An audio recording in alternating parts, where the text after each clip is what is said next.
السلام عليكم ورحمة الله تعالى وبركاته. إخواني أخواتي، مرحبا بكم معنا اليوم في هذا الفيديو جديد. إذا كنتوا أول مرة كتشاهدوا هذه القناة ما تنساوش تشتركوا معنا في القناة بالضغط على زر الاشتراك، الزر الأسود اللي كاين أسفل الفيديو، وفعلوا زر الجرس باش تبقاو توصلوا دائما بالجديد ديال الموديلات الجلابة والقفطان المغربي. اليوم إن شاء الله غادي نشاركوا معكم موديلات ديال الجلابة ديال الرجال، جلابة شتوية بالثوب ديال مليفة كاشمير، كاليتي مزيانه ديال الثوب. كما كتشوفوا الخدمه ديالها كتجي راقيه ورائعه. درنا لها هذه المرمى هذه عريضه، كتجي بالالوان، كاين المرمى في القب من الداخل وكاين حتى في الكمام، حتى هما دايرين لهم مرمى. وهنا راه خدمناها بالمرمى عريضه والمفتوح كما كتشوفوا المفتوح ديال الكتاف. يعني الخدمه ديالهم راقيه ورائعه ديال هاد الجلالب ديال البرشمان بالليد، كلهم مخدومين بالليد ومخدومين بزواق المعلم. يعني هاد الموديلات يجي واحد الاخ من اسبانيا، الاخ الراشد من اسبانيا، تحيه للجاليه المغربيه فين ما كانوا. يعني تواصل معنا، قلنا بغيت تصايب الجلابه يعني شتويه، صيفطنا ليه الالوان ديال الثوب واختار منهم هاد اللوان هادو. يعني هادي ديال الصديق ديالو. حنا غادي ندوزو دابا الجلابه ديالو هو ديال الاخ الرشيد. كما كتشوفوا الموديل ديالها جا راقد ورائع.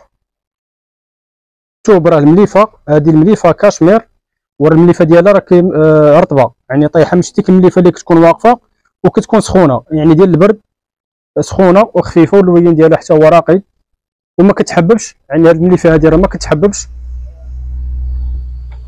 يعني هذه راه معروفه المليفه ديال بنت سوده، يعني راه ما كتحببش، كاليتي مزيانه ديال الثوب. هنا راه درنا ليها الخماسي، كما كتشوفوا الخماسي جات هنا وهبط بالثلاثي. اللي خدمه ديالها راقيه ديال الجلابه هذه بالثوب ديال المليفه كاشمير، يعني مليفه راقيه، يعني ما كتحبب، ما كتحببش، وخفيفه وسخونه ورطبه. الثوب ديالها رطب، ماشي ديك المليفه اللي كتكون مقنفره واقفه. غندوزو للموديل الاخر.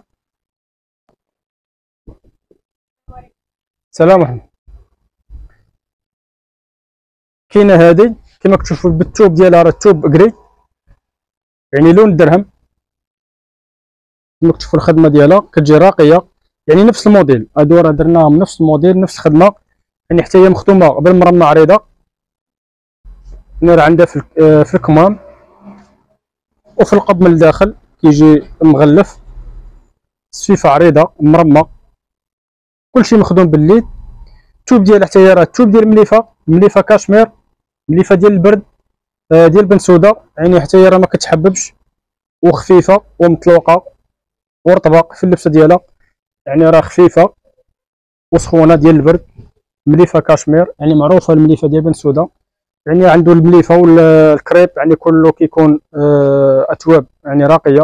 يعني دائما كنخدموا بهاد المليفه ديال بن سوده، سواء كان في الكريب او في المليفه راه كنخدموا بهاد المليفه هذه.